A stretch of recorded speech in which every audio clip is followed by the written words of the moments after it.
Dr. Rauni, Lina, Lucan, and Kilda. Hello, Dr. Kilda, and welcome to the Veritas Show. How are you? I'm fine, thank you. How are you? I am doing fantastic. It is such a pleasure. First of all, let me just share with you and the audience how I was able to find you.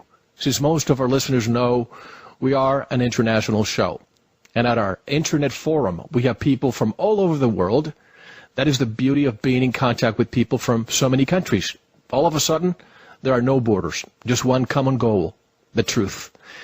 This listener from Germany sent me a video of you during one of your conferences in front of thousands of people. I could not believe what I heard, and my goal for the next few weeks was to find you. And with the help of my friend in Europe, I did. And by the way, I have been fascinated with every presentation and interview. You are smart, charismatic, and you convey your message with so much clarity, conviction, and sincerity that it truly makes a difference to who listens. Why don't you give us a background of who you are and how you came to research all the topics that we'll be discussing tonight? Well, my background is that of a medical doctor. I'm a retired chief medical officer of Lapland, which is the northern part of Finland. I've also been director at the National Board of Health and replaced our Surgeon General very shortly when he was traveling. I've been member of the New York Academy of Sciences, and currently I'm a bestseller author and lecturer in 6 languages in Europe. First of all, that book, I want to be talking about your book, There Is No Death. That book is a bestseller. Is it in English also? I have nothing in English. I have all the books in Scandinavian, 5 Scandinavian languages, and There Is No Death is also in Spanish. But I have nothing in English because I don't know anybody in England or in the U.S. in the publishing companies. I'm lucky that I'll be able to read your book in Spanish because that's my native language.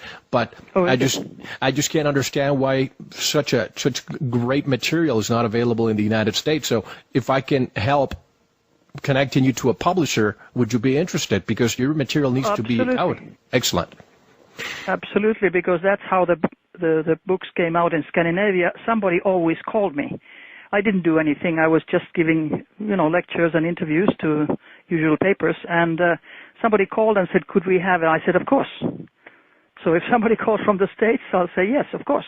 And there's a great story that I'm going to be discussing with you regarding your book, There's No Death, on how you came to write that book, and we'll touch that in a few minutes. But first, just so that our audience knows where we're coming from, I would like to start our interview, Dr. Kilda, by asking you this important question. What is the biggest secret in the world? The biggest secret in the world is a human being on this planet. We don't know each other, we don't know ourselves, and even medical doctors forget that 87% of our brain is water and about 70% of our body is water. So what it is that holds it together? Of course, it's energy.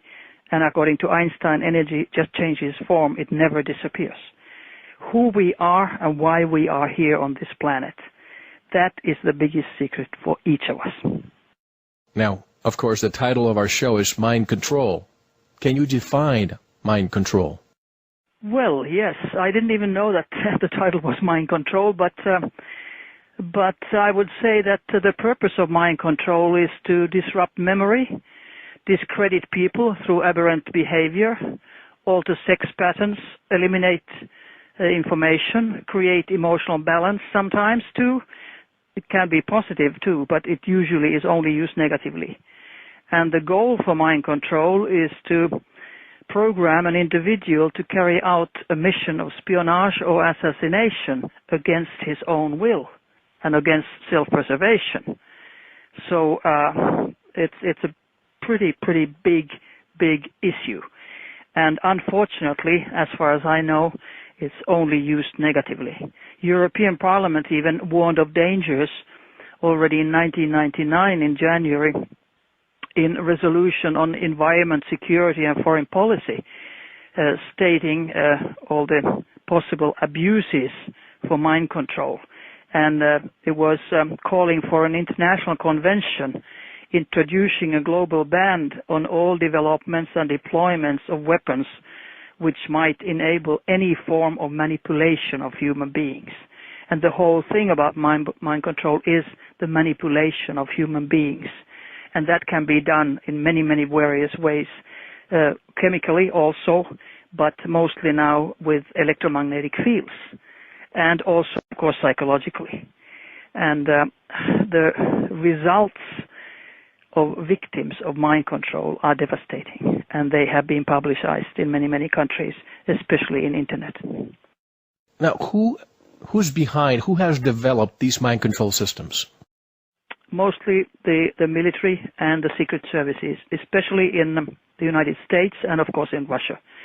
Already in the 50s, after Korean War, the American soldiers who had been captured and came back home behaved strangely, and they were found out to have been brainwashed. And so, of course, then CIA and U.S. military tried to find out what had happened, and they found out the Russian LIDA machine, LIDA machine, which was used in programming for mind control, sending different kind of frequencies and messages straight to the brains of the victims. And today, the technology is so flabbergasting that they can read your mind, they can read your thoughts, they can read your unconscious, they can even read your intentions, your subconscious, before you yourself know it.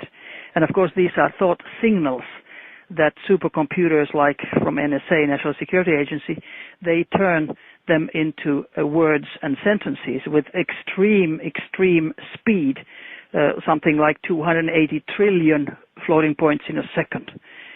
280 trillion in a second was the last figure I read, but of course, if that is given out for general public, so then of course what they have as speed in secrecy is something much faster. And when you think that our brain capacity in speed is only 5,000 bits a second, so we can't be a match even to a normal home computer. Now, you probably remember the Steven Spielberg movie, Minority Report. They had the pre-crime unit. You wonder if that would ever become a reality. I haven't seen the movie, but I would say that it is a reality. The movie, just to give you a little background, they had a special police department that arrested people before crimes were committed because in their minds they were going to commit the crimes. Right. That's exactly what mind control is about. They can read your thoughts and your mind before you yourself realize it. And Hollywood is always, unfortunately, in a way, used as science fiction movies. They have a lot of movies which tells the truth, and then people can just brush it off and say, well, that was just a movie. Exactly. One of the big ones I would say that everybody should see is Control Factor. It's about mind control, how it's done, and how somebody who is closest to you always is the person who starts programming you. Another one is, of course, the old Manchurian Candidate, which in the 50s was with Frank Sinatra. And now, a few years ago, it was in color, and there was Meryl Streep also acting. And the movie from the 50s actually was much better than the new one because it showed exactly how mind control was done. But the new movie with Meryl Streep did not show it exactly how it was done. So I recommend the old one. So Control Factor and Manchurian Candidate. I've watched Manchurian Candidate. I haven't watched Control Factor yet, just a preview. From 1 to 10, how true is what you see in those movies? Oh, I would say 10. Really? Absolutely. Absolutely true. And that's very devastating, and that's very horrifying, and that's very scary. And the problem is that the majority of the population, they go to the movies, and they talk about it, and of course, immediately they say, oh, it's Hollywood, or it's science fiction, and they tend to dismiss it. Exactly, and that's the whole point. But then, when things really do come out, and they are coming out, even with this interview, a few things have come out. So then, at least they can say, well, we did try to, when they defend themselves, who have been doing all these evil things towards the civilian population. Yes. So they can say, well, we tried to sort of introduce you to these technologies in a soft way as Hollywood movies. So they try to wash their hands clean, but their hands are never clean. They're filled with blood. Of course, and they say that to avoid the supposed shock factor that the population would have if they just blatantly came and said, yes, this is the way it is, right? Well, I disagree that the public would get a shock factor because, number one, the public denies. It is so horrendous that, like FBI Director Edgar Hoover said in his time, that the individual is handicapped by coming face to face with conspiracy so monstrous that he cannot believe it exists. So I think most people would just brush it off. They wouldn't believe it anyway, even if it comes in the evening news. No panic. Absolutely, I don't believe in that. Now, you've studied this subject for decades. When did the first mind control device come about? Well, strangely enough, I was in Germany this May, and there was a conference on non-lethal weapons, which was very, very expensive, and I believe I was the only one probably who paid himself or herself the whole trip and the fee to attend, because everybody else seemed to be connected to a weapons factory or to the military or to the police or to a scientific community like University of Moscow, etc. Right. So there it came out also everything about non-lethal weapons. And, of course, they're lethal. And that's always, a hazardous word, non-lethal, but it is lethal if the frequency is hard enough. And there, an American colonel was saying, for instance, that the first mind control device was already developed by James Matthews in 1801. 1801. Now, of course, I don't know any details about it, but for sure details are from 50s and 40s in the U.S. About mind control and how they are using it to control all behavior of the individual who is a target for whatever reason. Now, was that Colonel John Alexander who said that? Yes, that was Colonel John Alexander. He said that. I wrote it down, 1801, because it was so flabbergasting. But there's a list in internet about major electromagnetic mind control projects from leading edge international research group, and there it starts from 1952, Project Moonstruck by CIA, when they already put electronic implants into the brain and teeth of people, and the main purpose was tracking mind and behavior control, conditioning, programming, covert operations. And it was done by electronic stimulation of the brain, so-called ESB. And then it went on and on. There are many, many projects from Mach Ultra CIA project to Project Orion and Delta, etc. So it's old technology, and now it's coming to the public a little bit as new technology. And thus they're saying that the technology that comes out from the military and military medical even research, I would say, is about half a century old. And it's always presented as new. There's a Professor Warwick in Great Britain who's been lecturing in Finland, for instance, and he claims to be the first doctor who has and a professor who has put an electronic implant, a microchip in his brain so he could discuss things telepathically with his wife. He also claims that he was the first one to put it into his hand so that he could just, with the chip, open the garage doors, etc. Now that's just nicely said BS, because he can't be the first one to put in the chip into his brain because it was already done in 52. Right. But there are professors, there are scientists who deliberately or not knowing give total disinformation.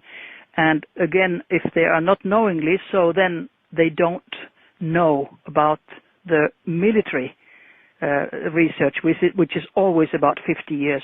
50 years, minimum 30, but 50 years before the academic research. And that's why the academic people don't know anything about the whole thing. I can see how now we have the technology, electromagnetic technology to affect people's minds and so on. But what Colonel John Alexander said about 1901, what type of technology, if we can call it technology, was it being used back then?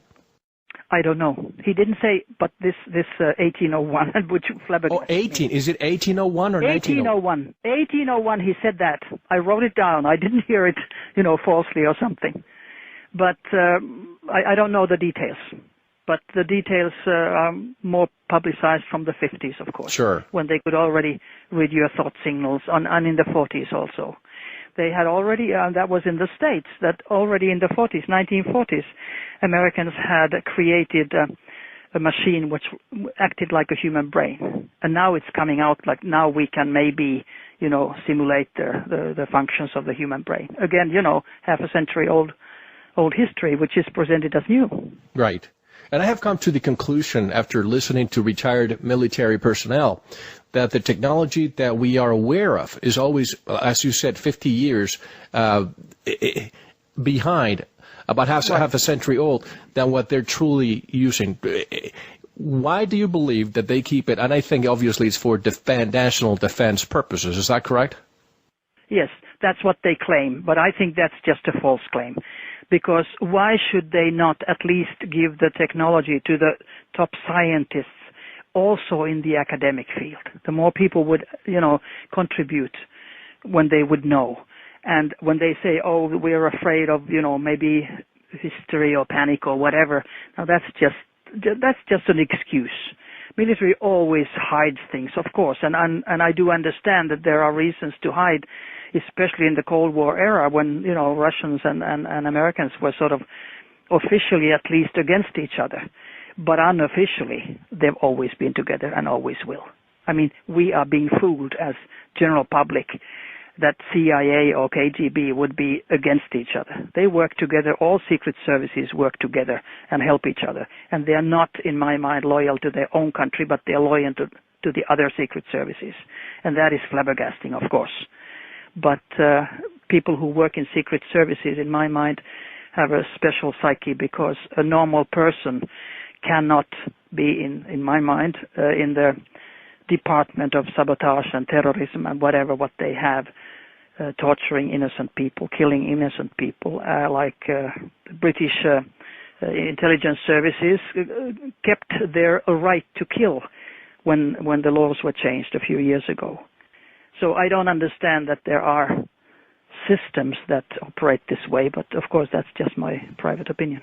And as I always say in this show, it's a world of duality. You mentioned how the KGB works with the CIA and with MI6 and the others. And we go back to the Cold War, the former Soviet Union and the United States. We thought that they were arch-enemies, and when in reality they were working behind the scenes all the time. So the Cold War was over, and we needed to create a new boogeyman. So we created the war, I call it war for terrorism, war on terrorism. What happens after war on terrorism? Well, what's a new threat? Could it be Project Blue Beam, a false flag alien invasion?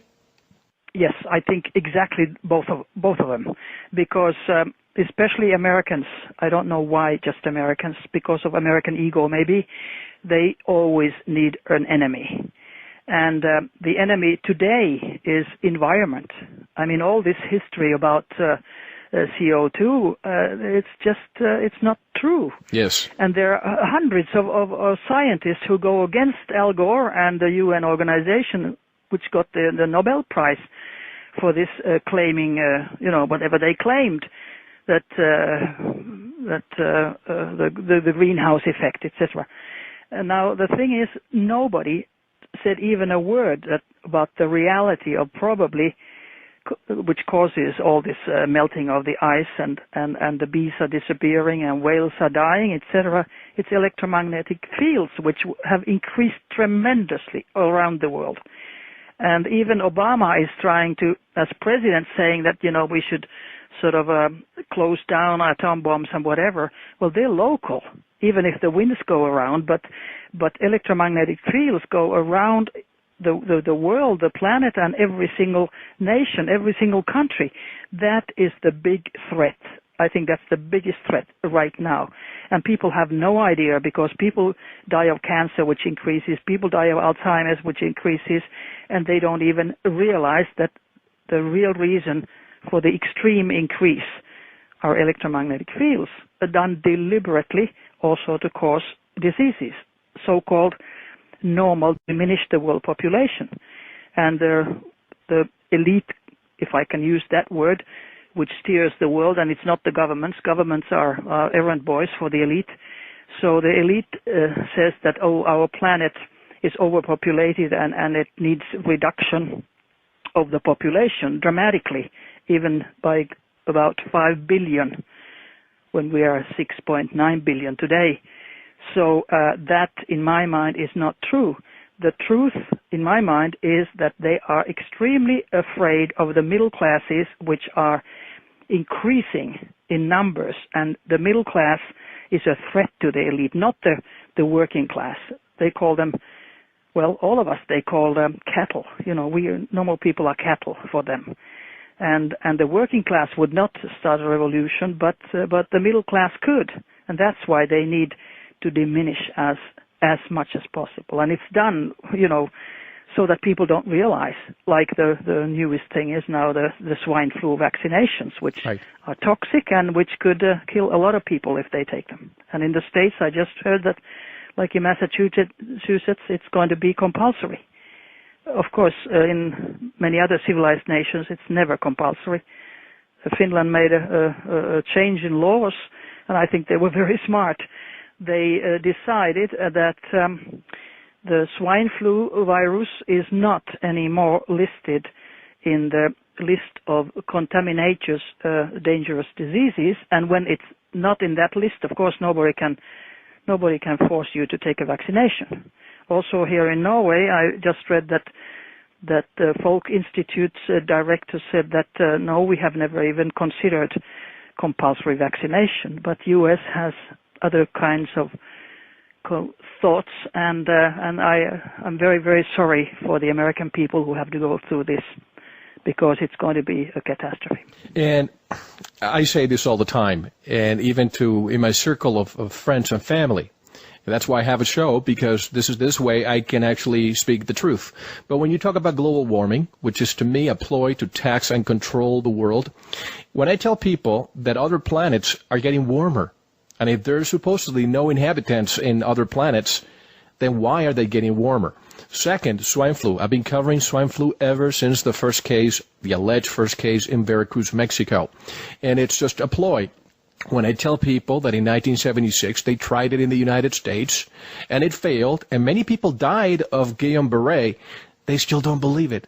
And now the World Health Organization has it to level 6, which is the pandemic level, when only about 1,000 people worldwide have died. And in the United States alone, last year, 33,000 people died of the regular influenza. So explain to me, how is it that we are to believe that there's a level 10, but not that many people are dying?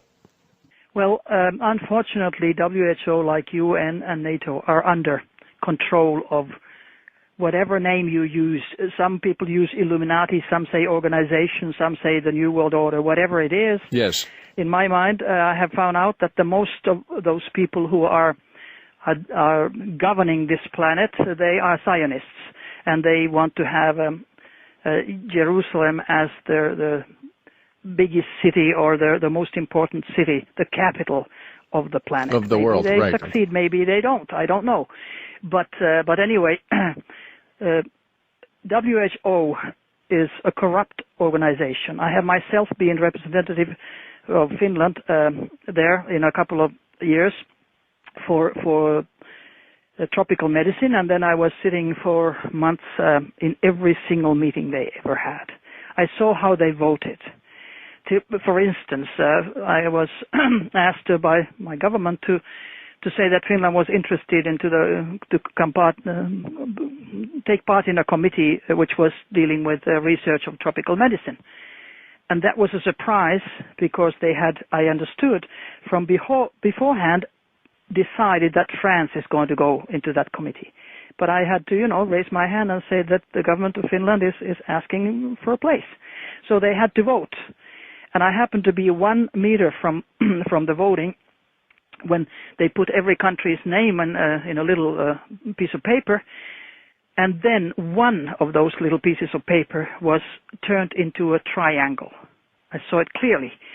And the man who took the vote, the piece of paper, was, clearly showed that take this one, which is, in a triangle. He took it, and that was France.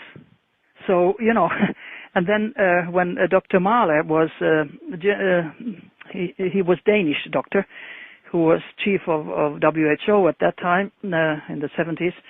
So he had been serving his fifth 5-year term, but he wanted to have 2 more years.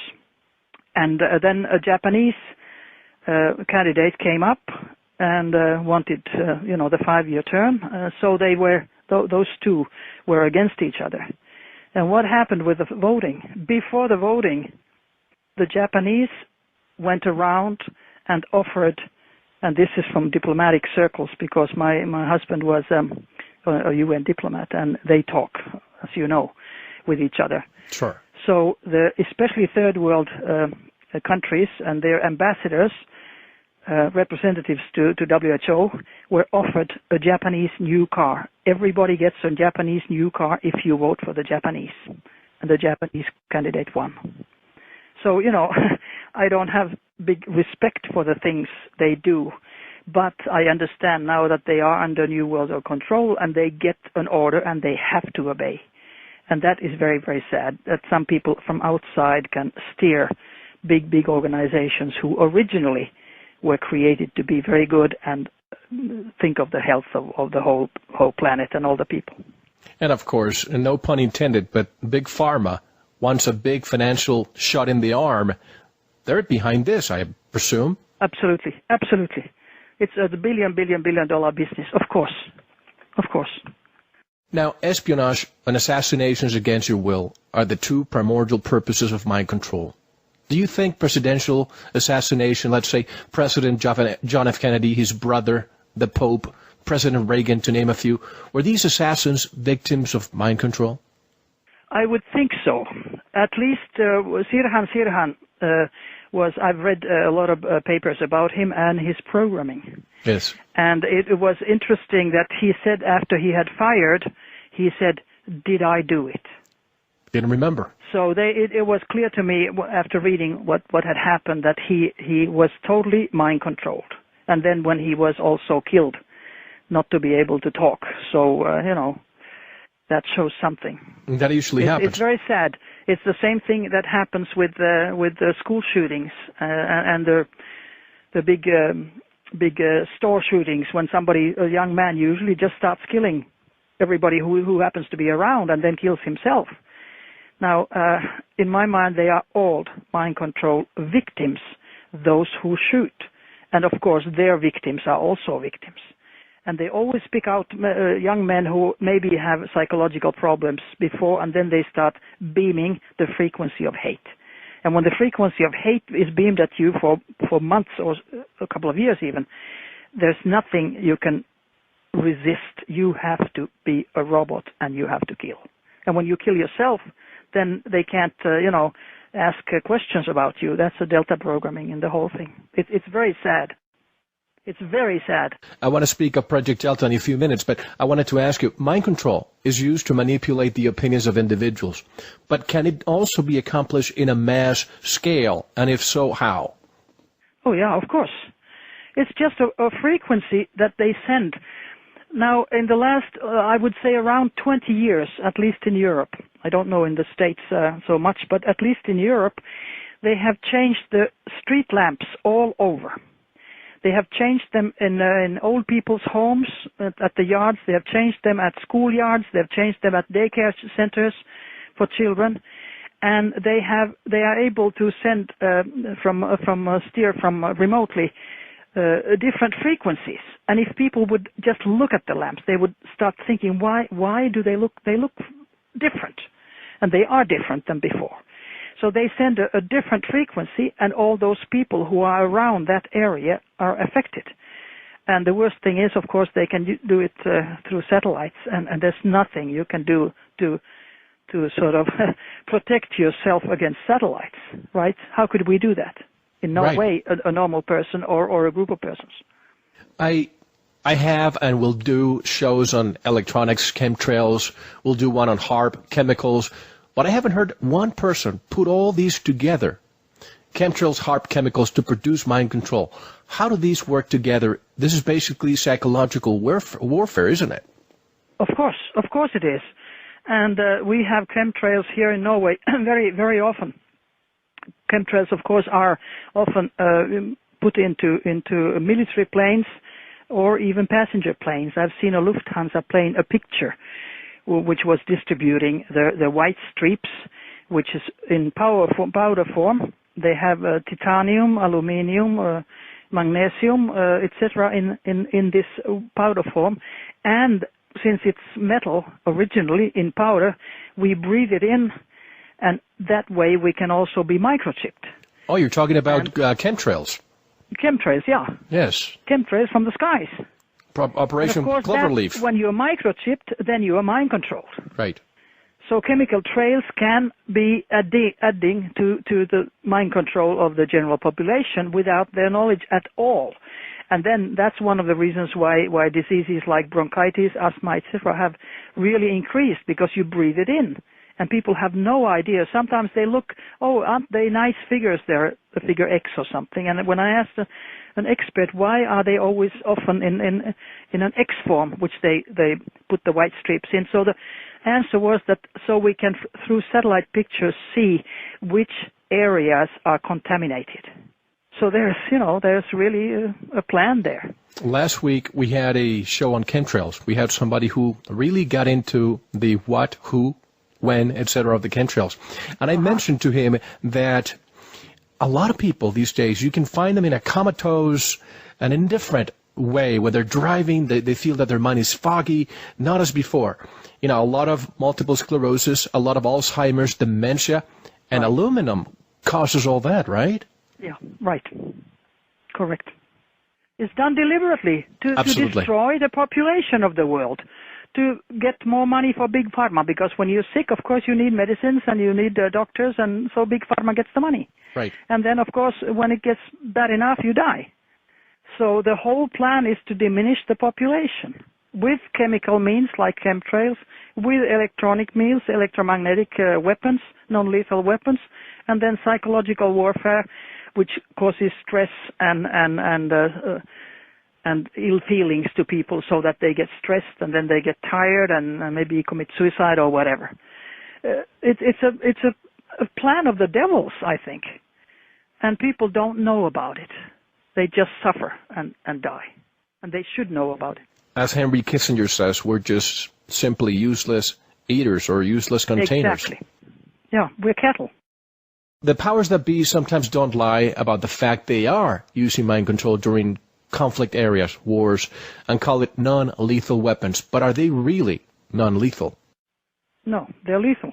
But they can be used as non-lethal. Tasers like that, when they can shoot at you, and or pepper sprays and things like that, and you stop your attack, or there's a crowd dispersing or something like that. But then if you put the hard frequency on, then of course they're lethal. That's what happened according to the Non-Lethal Weapons Conference in New York once, when they were shooting with a taser at some, I think he was a man who was kind of a clochard sleeping out. And the dose was too high, and he died. But then, according to this lecture, the policeman who was in charge of this took it so hardly that in 2 weeks he committed suicide himself. So they are lethal weapons. If you have a lifetime friend who you trust with your life, perhaps a loved one, can that person be mind controlled to turn against you? Absolutely. And that's exactly what they use. They use the person who you trust. Your best friend is always in the list for recruitment. It can be your wife, your husband, your child, whoever. Just like in the Manchurian Candidate. Meryl Streep was the mother of the young man whom she wanted to be president of the U.S. So yes. So she, so it was the mother programming. It's always somebody close to you, from your family or your best friend, and that's the devilish plan, because people can't believe that somebody who's been your best friend for years and decades could turn against you. But that's exactly how they do. And of course, that person is also mind-controlled to turn against you. So they're both biological robots at the end. And when you say recruited, does that mean involuntarily or voluntarily? Both. I think the worst is if you don't know that you're microchipped and then you are steered. If you do know, then at least you can try to resist. Always when you get a thought, hey, I'll go there or do something, so stop. Hey, is it my thought or induced? Right. But if you don't know that you're microchipped, and that can happen with a handshake today because it's only 2 micromillimeters when hair diameter is 50. So once you get it into your body, that's it for life. It stays there and you're steered. And there's nothing you can do. You can't even operate it out anymore because in the 60s and 70s they were size of rice of grain, a little thing, maybe 1 centimeter. But now since they're 2 micromillimeter, so you can never get it out. It's nanotechnology. Exactly. That's what it is. And to prove that you have it, if you want to, you can take an MRI, X-ray, and that gives a signal. It gives a signal. I know a Swedish man who was implanted by the police when he was arrested for something. He was implanted in the prison, and his head. When you have a device that can get the signal, his head really squeaks. And then he had this implant removed, but it was sent to the New York and, of course, disappeared. Nowadays, you can't remove them anymore because they're so small. So let's say that you go and have an MRI, and this is nanotechnology. First of all, would it detect it? And second, if they do, if it's so small, how would they even remove it? It could be attached to any part of your body, right? Yeah, they cannot move it anymore. It's only that they can give a signal which shows that they have it. Mm-hmm. But they can't take it away, and it's too small, and it can just, in an X-ray, look like a little dot. Right. You can't remove it. But it gives this squeaking signal. So that's proof that, hey, you have something there. So for somebody who was involuntarily microchipped with a, let's call it nanotechnology microchip, is there a way to deactivate it, or do they have to live with it forever? I think you have to live forever because maybe military has some tools, but the civilians don't. Of course. Like I said, academic research is 50 years behind. But usually when military develops a weapon, and this is a weapon, according to the British Medical Journal already, it was in July, 12th of July 1997, there was an article where they warned doctors not to go along with the weapon industry, which meant microchipping of patients. Mm-hmm. So those who work for the military and have developed this, of course, they also always try to counteract. So they may have their possibilities of diminishing the effects, but civilian academic population, no, and research, no, not today. A quick detour to stop at the swine flu again. Do you think is this a possibility that if what they're trying to do is to use compulsory vaccinations on the population, do you believe this could be also because they want to microchip and use and leverage that opportunity to do it now, since they have the opportunity and creating a false pandemic? Yes, I agree. I have thought about that from the first moment, because that would be a perfect way of microchipping, putting a little microchip into the vaccine. Now, they will, of course, not reveal it, but exactly. That's what the U.S. Military was doing already in Vietnam War. And first Iraqi war, they microchipped with vaccinations all their soldiers. And like Timothy McVeigh, who was then accused with the murder of Oklahoma bombings, etc., yes, mentioned that he was microchipped with the vaccine in his buttocks. Exactly. So, and then of course FBI, who probably was behind the whole thing, well, just washed their hands, and then they always take somebody who is a victim, who is going to be the person whom they accuse of being the criminal. That's just the way they always operate. And like if you think of September 11th, yes, well, the same thing happened in London. when they had the metro explosion, they used the same scheme.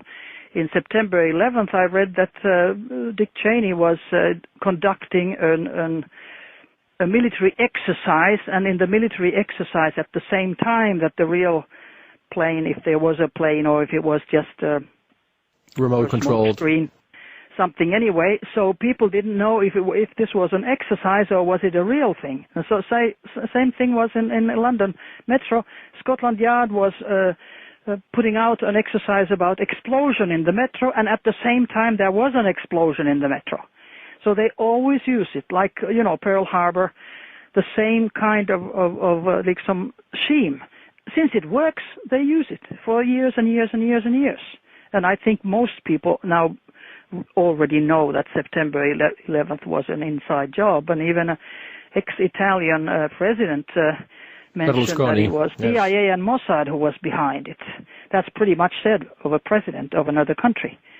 But it was interesting that just a few days ago I read that President Obama's advisor was kicked out of the White House because he was a truther.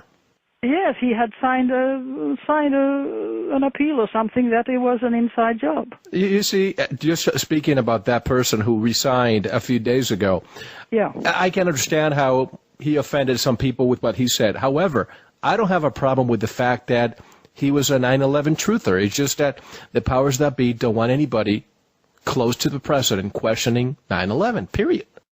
Yeah, probably. But normal people who are not close to White House, they think differently. Of course. You and I do, at least. And former Mayor Rudolph Giuliani. A lot of people don't know this, but he was in London the morning of, was it July 11th, when the subway, the metro bombings happened. He was there. I think it was the 7th of July. The 7th of July, correct. He was there in London participating on the drills. Right.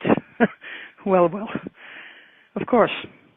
U.S. and U.K. are always working together. Yes. Now, I hear you say the CIA and the Navy are involved with mind control programs. Why is it that we continue to hear the Navy so involved with so many things, UFOs, etc.? What is so special about the Navy? Now, I think you as an American could answer that. Me as a Finn living in Norway and being a lady and not a career military, I don't know. But in Norway, already in the 50s and 60s, the U.S. Navy was using Norwegians as guinea pigs because they were finding oil underneath the sea, and they were being they put electrodes into their brain and into their head when they were down there to record them and what was happening. And unfortunately, they got very, very ill, many of them, and they have had court cases now, and 18 of them, I think, have committed suicide, etc. And this was done, among others, by U.S. Navy support and money, and even U.S. Air Force and NASA, etc. So they all are involved in this kind of research. And of course, you say a lot of them committed suicide, but a lot of these people who commit suicide shoot themselves twice in the head, and I call that suicided. That's right. Yeah. So military implants happen for surveillance and control. I can understand the surveillance part, but how is it that they control you via the implant? Is it just like a beacon? It's like a beam. It's like a beam, a certain frequency. All your emotions, and there's a beam or frequency also for suicide. But all your emotions, hate and jealousy and love and whatever, they have a certain frequency. Mm-hmm. And they have picked with supercomputers those frequencies, and they can store them in the computers, and then they can send them to you back or to somebody else, your own feelings. And therefore they control you totally. If they want you into a rage, there's a frequency for rage, and they use that sometimes, especially like Los Angeles riots. I mean, I think that was a good example of group kind of a mind control experimentation. And if they would like us to be lovable, they could do that too, but they never do. I mean, the military is not for love and for something positive. It's only for control and negativity. And that's how they exercise. I read in a Finnish newspaper once that an admiral mentioned that, well, of course the military has to exercise. If they have a new weapon, they have to exercise. And who do they exercise with?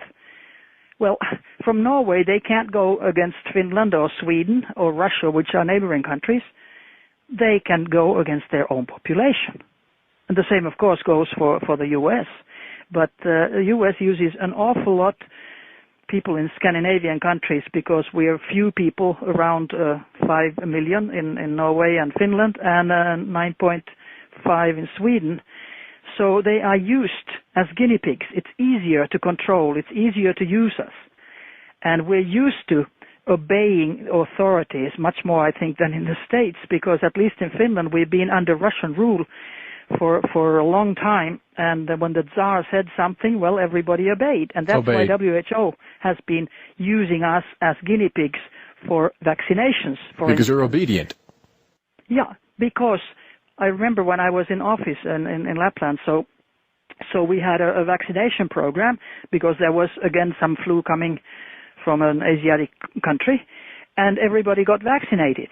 But afterwards, not before, we found out that the vaccine that was given was totally different from the disease that had the virus.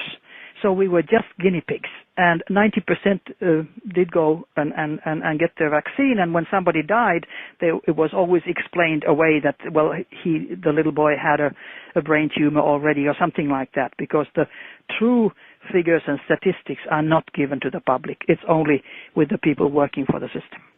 And going back to the swine flu in the United States, 1976, at least back then, pharmaceutical companies who made those vaccines did not have immunity, and you could sue them if they created a health hazard. But now they've revoked that. Now there's immunity for them. How can people not see that if a large number of the population gets sick or die, there's no recourse? Why would you even think of getting vaccinated? Well, I mean, as I have understood, in the U.S., it's going to be compulsory. And I read that 97 in Maryland at some county, the children were vaccinated and the army, police were there with guns that they got the vaccine. And if the parents refuse, they get a fine of $50 a day or 10 days in the jail. In a report I just read, that today now U.S. is planning a fine of $1,000 a day if you refuse. And then FEMA has all these concentration camps already ready for those who say no. Now, I think that the U.S. is going down the drain, and it is done by the U.S. people without realizing what they are actually going into. U.S. is going to be totally crushed by their own administration, who, on the other hand, is under New World Order control. So there should be a revolution about it. And hey, wait a minute. But they have their ways. They threaten your family. They kill your children. They killed my mother, my father, and my best friend. I'm not killed yet, but they have done a lot. They have shot me with I think it was from the satellite just last week. Every time I give a lecture, I did yesterday or two, they do something. And they hit me so that my glasses went kaput, and when I looked at it, they dropped on the floor. It was like cut with a laser, and that was 2 millimeters from my head.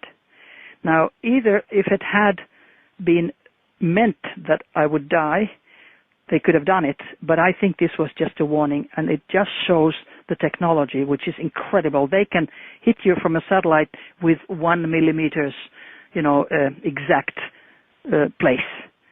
And I've been hit unconscious. I've been poisoned, so that I was taken to the hospital with an ambulance, etc. My house has been robbed over 300 times. It's never of valuables, but always of reports. I come from a conference. The conference reports disappear, so I have to have a rucksack with me at all times, because I've tried to leave something at home, and it's always gone. It's always gone. No signs of somebody coming in, so they have keys to And they do have keys to every single house in the whole world if they want to.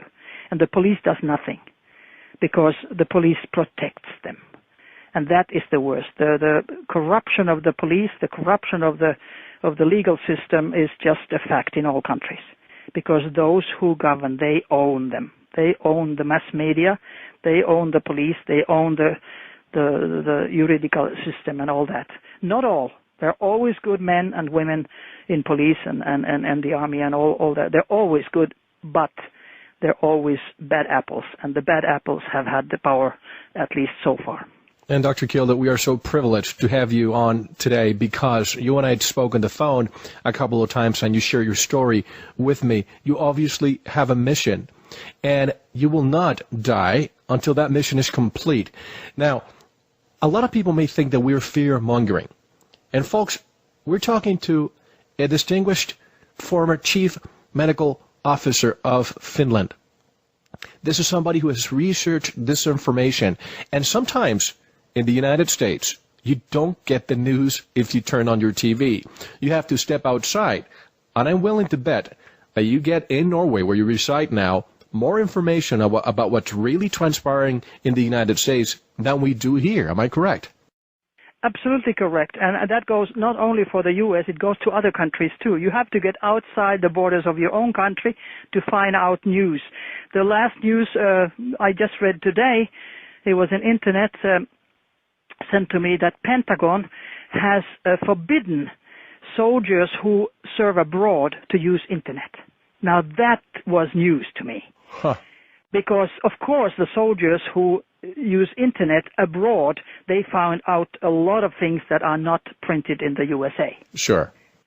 So that's exactly how it is.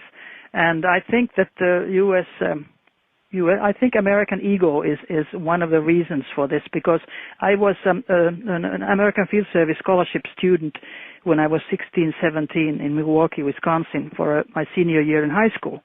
And I loved America, and I loved my friends, and I loved my family.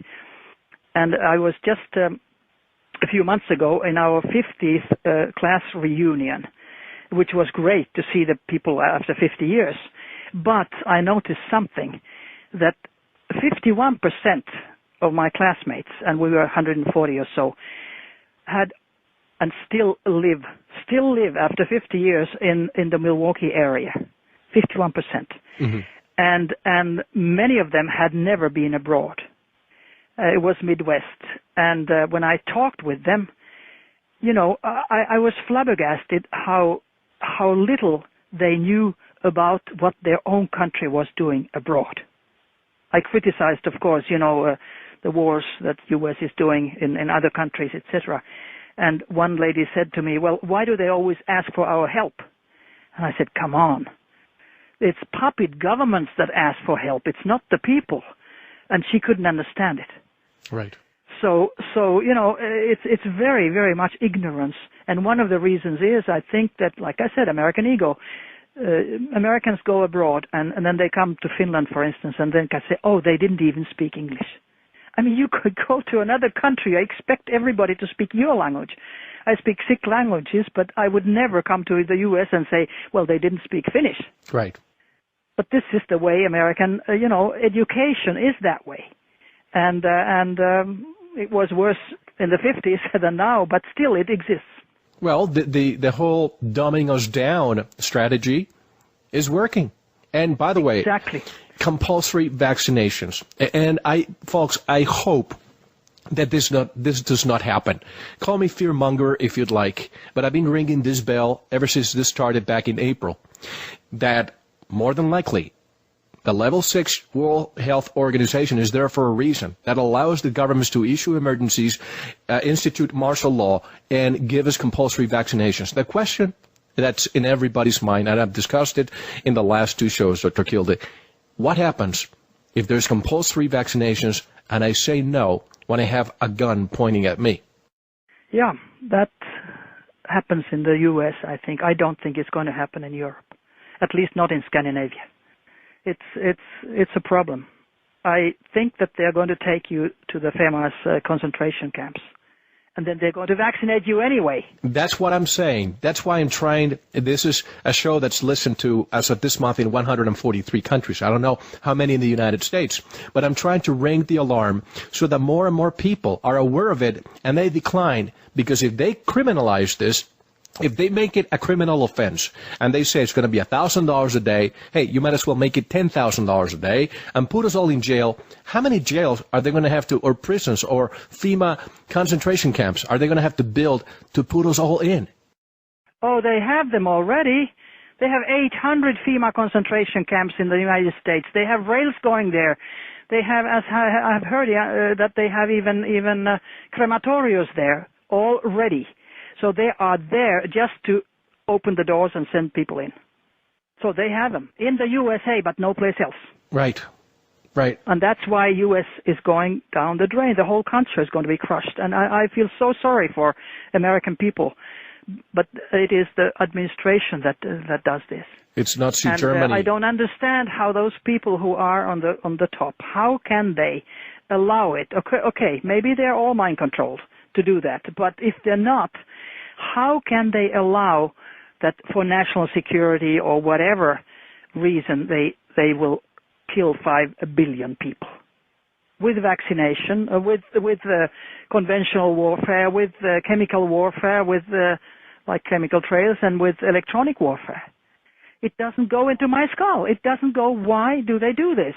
It's part our fault. When you have our representatives who have a 12% approval rate, but they have a 90-some% re-election rate, something is wrong. Yeah, right. Now, I just mentioned Nazi Germany for a moment. I remember Goebbels, Hitler's propaganda chief, when he lobbied worldwide to change the musical instrument tuning from 432 hertz to 428 hertz because 432 would make people calm and 428 was not. And during times of war, you don't want people to be calm. Did you ever look into that, by the way? No, not into that one, but I remember that even today in Great Britain, the police has devices that they're using 450 hertz. Huh. And that is for mind control. Yes. But the thing is that now they have found out that a lot of policemen are going to be targets also. And that is a problem, of course. But it's all done deliberately. And we're all experimentation, guinea pigs, can we say, for this technology. And human life means nothing to those who are on the top. Nothing at all. Somebody says, oh, you can't, count human life, how much it costs. I said, just go to the nearest insurance company. And they say, if you lose a finger, it costs so much. If you use an eye, it costs so much. And if you die, it costs so much. Right. So there is a price for everything. And unfortunately, it seems that only money matters. Like Eva Joly, who is now in the parliament, she's Norwegian-French. She's in the European Parliament for the Greens. And she's been very, very famous. She was the person of Europe a couple of years ago, and she was revealing criminality of the big guys, criminality of the big industrial complexes. She said in a meeting that nothing but money matters, and that's just a fact in this on this planet, and that's why this planet is going down the drain.